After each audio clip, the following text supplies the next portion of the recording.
అందరికీ నమస్కారం అండి. నేను doctor yes Ushakiran edu YouTube channel నుంచి మరొక చిన్న అంశంతో మీ ముందుకు వచ్చాను. మరి మన మోటివేషన్ క్లాసెస్ తీసుకుని చాలా రోజులైంది. ఆ మోటివేషన్ క్లాస్ అంటే ఏంలా నాకు తెలిసింది మీకు చెప్తే ఏ విధంగానైనా మీకు ఉపయోగపడుతుందని. మరి కోపం ఇవాళ నేను చెప్పబోయేది చివరి వరకు స్కిప్ చేయకుండా చూడండి. అసలు ఆ కోపం అనేది ఒక విధంగా మంచి రెస్పాన్స్, మనకి ఒక ఎమోషనల్ రెస్పాన్స్ సైకలాజికల్గా మాట్లాడుతాం సైకాలజీ ప్రకారం. ఎందుకని మనకి శరీరంలో ఒక క్యాస్ట్రోల్ అని ఒక హార్మోన్ ఉంటుంది. అది ఆ క్యాస్ట్రోల్ ఏమవుతుందంటే మనలో ఆ స్ట్రెస్, ఫ్రస్ట్రేషన్ ఇవన్నీ కలిగినప్పుడు తారస్థాయికి వెళ్తూ ఉంటుంది. దాన్ని ఎప్పుడు నియంత్రించడం వల్ల మనకి ఆరోగ్యంగా ఉంటుంది. చాలామంది చెప్తారు తన కోపమే తన శత్రువు, తన శాంతమే తనకు రక్ష. చెప్పినంత తేలికైతే అదేం కాదు ఆ ఎమోషనల్ని కంట్రోల్ చేయడం. మరి ఇది చిన్న చిన్న విషయాల్లోనే ఇప్పుడు మనకి చిన్నప్పుడు దబుక్కున అసలు మనమే అలా తయారు చేస్తున్నాం కూడా. ఏంటంటే పిల్లలు పరిగెడుతూ పడిపోతారు. సహజంగా పెద్దవాళ్ళు కానీ వాళ్ళు కానీ అమ్మ అని ఆ నేలను కొట్టడం, లేదంటే చూసావా దాని మూలంగా నీకు తగిలిందని అంటామని తన యొక్క తప్పిదాన్ని, అంటే వాడు పరిగెడుతూ పిల్ల పడిపోవటం అనేది నువ్వు జాగ్రత్తగా నడవాలి నాన్న, లేకపోతే ఇలా పడిపోతావని చెప్పడం కాకుండా దాని కారణాన నీకు దెబ్బ తగిలింది. అంటే తన ఫస్ట్ నుంచే ఎలా ప్రిపేర్డ్గా ఉంటున్నాం, మన కోపానికి కారణం అవతల వాళ్ళ యొక్క ప్రవర్తనే అనేది బాగా నాటుకుపోయింది. మరి ఇప్పుడు అటువంటి కోపంలో మనకి 3 ఫ్యాక్టర్స్ ఉంటాయి. ఏంటంటే అది ఎక్స్టర్నల్ ఫ్యాక్టర్ ఏంటంటే ఇప్పుడు మనము టైంకి ఆఫీస్కి వెళ్ళాలి, లేట్ అయిపోతూ ఉంటుంది. ఆ కోపాన్ని మిగతా వాళ్ళ మీద మనం చూపిస్తూ ఉంటాము.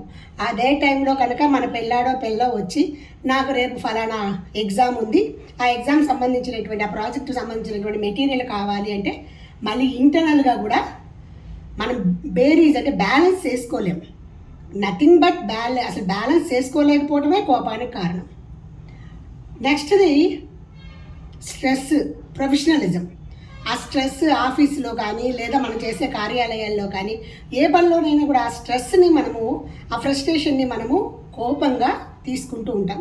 దానికి కారణాలు ఇతరుల మీద బ్లేమింగ్ ఎక్కువగా చేయడానికి చాలా చాలా అవకాశాలు ఉంటాయి. మరి ఇటువంటి కోపాలంటే దీన్ని మనకి హామ్ చేస్తుందని తెలిసినప్పుడు జస్ట్ ఆ కోపాన్ని కొద్దిగా కంట్రోల్, దానివల్ల మనకి హై బీపీ రావటం, అంటే బీపీ రావటం, బ్లడ్ ప్రెషర్ ఎక్కువ అవటం, తర్వాత మనలో భావోద్వేగాలు అధికమవటం, దాంతో మనం ఏమి చేస్తున్నాము ఏమి చేయకూడదనే బ్యాలెన్సింగ్ తప్పటం, ఇన్ని లక్షణాలు మరి దాంట్లో ఉన్నాయి. ఈ కోపంలో మంచి కోపం అని ఇందాడ నేను అన్నాను. మంచి కోపం అంటే ఏంలా, అవతల వాళ్ళు మనకంటే బాగా చదువుతున్నారు, మనకంటే టాప్ లెవెల్లో ఉన్నారు, లేదా మనకంటే చాలా అభివృద్ధిలో ఉన్నారు అన్నప్పుడు వాళ్ళని పాజిటివ్గా, ఆ కోపాన్ని పాజిటివ్గా మార్చుకుని yes we can do this, మనము కూడా చేయగలం, మనము కూడా వాళ్ళకంటే బెటర్ అవ్వగలం అని ప్రూవ్ చేసుకునేటువంటి కోపం ఉందే, అది చాలా మన యొక్క భవిష్యత్తుకి మంచి పునాది వేస్తుంది ఆ కోపం. అటువంటి కోపాన్ని మనం తీసుకోవాలి. కానీ ఆ కోపంతో ఇతరుల మనసు గాయపడేలా మాట్లాడటం, అలాగే వాళ్ళు చెడిపోవాలి, వాళ్ళు నాశనం అయిపోవాలని కోరుకోవటం చాలా రాంగ్. వాళ్ళకి ఏ విధమైనటువంటి వయలెన్స్తో కూడినటువంటి భావోద్వేగాలను వాళ్ళ మీద రుద్దాలని ప్రయత్నించడం, ఇవన్నీ కూడా రాంగ్. ఎందుకని రాంగ్? ఆ క్షణం, కోపం తగ్గిన క్షణమే మళ్ళీ మనలో రియలైజేషన్ స్టార్ట్ అవుతుంది. అప్పటికేమీ తిరిగి రావు, ఆ బ్రాండ్ అలాగే ఉండిపోతుంది. సో ఇటువంటి ఈ కోపాన్ని తగ్గించుకోవడానికి చాలా చిన్న చిన్న టెక్నిక్స్ ఉన్నాయి. చాలామంది చెప్పారు, ఇది నేను చెప్పడం లేదు, యాంగర్ మేనేజ్మెంట్ మాట. అంటే ముందు మనం ఏం చేయాలంటే సెల్ఫ్ అవేర్నెస్ ఉండాలి.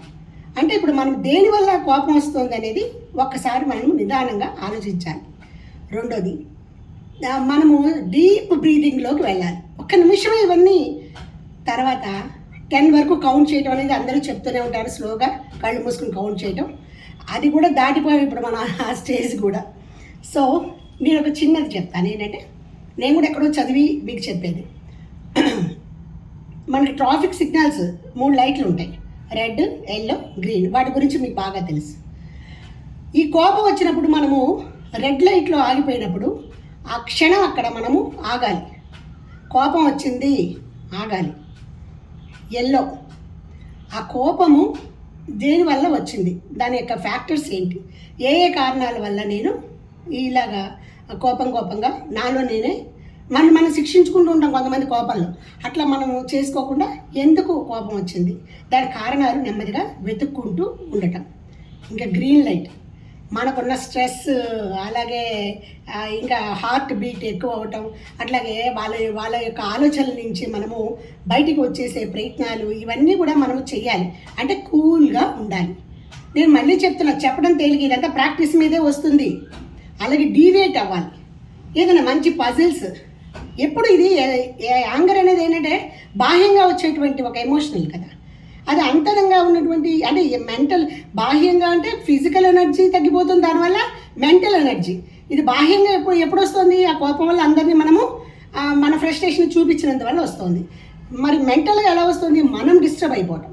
సో దట్ మనము ఆ మెంటల్ ఎబిలిటీని, అలాగే ఫిజికల్ స్ట్రెంగ్త్, మెంటల్ స్ట్రెంగ్త్, వాటిని పెంచుకోవాలంటే వాటిని డీవియేట్ చేసుకోవాలి. ఆ కోపానికి వచ్చిన కారణాలు వెతుక్కోవాలి. అవతల వాళ్ళ స్థానంలో మనం ఉండి ఆలోచించుకోవాలి. ఇదంతా నిదానంగా ప్రాక్టీస్ వల్లే అవుతుంది, కానీ ఒక్కసారి అది అవ్వదు. గ్రాడ్యువల్గా చేసుకుంటే దానివల్ల మన మంచి కోరేటువంటి వాళ్ళు, మనకి అజాత శత్రువులు అంటారు కదా, అలా అజాత శత్రువులుగా మనం మారేటువంటి అవకాశం ఉంది. మనకు కూడా ఆరోగ్యవంతంగా మనం కూడా ఉంటాం, మనకు కూడా ఆరోగ్యం వస్తుంది. సో ఆ కోపం అనే దాని గురించి మీకు మంచి పాజిటివ్గా ఎలా మనం మారచ్చు అని చెప్పాను. నెగిటివిటీ ఉన్నదాన్ని ఎలా తగ్గించుకోవచ్చు, అసలు బ్లేమింగ్ టు అదర్స్ అనేది ఉండకూడదు. ఎందుకని అలా బ్లేమింగ్ టు అంటే, నేను ఇలా పడిపోయానంటే కారణం వాళ్ళే. నో, మన తప్పేందో మనం తెలుసుకోవాలి. అది మీకు నేను చెప్పాను, చిన్నప్పుడు మనం పడిపోతే ఈ నేల దెబ్బ తగిలిందని నేల మీద కొడుతున్నావు కాదు కదా, నేల మీద కాదు నాన్న, నువ్వు సరిగా నడిస్తే పడిపోయి ఉండేవాడు కాదు కదా అని అప్పటి నుంచే తన సెల్ఫ్ అవేర్నెస్, అది ఎప్పుడైతే మనం అనాలిసిస్ చేసుకున్నామో కోపం ఆటోమేటిక్గా మనం కంట్రోల్ చేసుకోవచ్చు. మళ్ళీ చెప్తున్నా, నాకు తెలిసింది, నేను తగ్గించుకున్నటువంటి ఆ భావనని ఏ విధంగా తగ్గించుకున్నానో కూడా మీకు చెప్తున్నాను. కాబట్టి మీరు కూడా అలా ఉంటే చాలా సాధించవచ్చు. కోపం వల్ల మనం సాధించేది లేదు, శత్రువులు పెంచుకోవడం తప్పితే. కాబట్టి మాట బంగారం, మనసు చల్లగా మంచితనంగా కనుక ఉంటే మనం కూడా అందరితోనూ ఆప్యాయంగా ఉండొచ్చు. ఇవన్నీ కావాలంటే కోపం వచ్చినప్పుడు అద్దంలో చూసుకుని నవ్వుతూ ఉండండి, లేదా మీ కోపం ఫేస్ అద్దంలో చూసుకోండి. ఎంత అనాకారిగా ఉంటారంటే మీకే తెలుస్తుంది. కోపం వచ్చినప్పుడు ఎక్స్ప్రెషన్ ఎలా ఉంటుంది, చిరునవ్వుతో అందంగా ఉన్నప్పుడు ఎలా ఉంటుందో అద్దంలో చూసుకుంటున్నాడు. కోపం వచ్చినప్పుడు అద్దం ముందుకు వెళ్ళిపోండి, క్రమేణా తగ్గుతుంది. మరొక అంశంతో మళ్ళీ కలుద్దాం. అంతవరకు నా ఛానల్ని subscribe, share, like and comment. Thank you.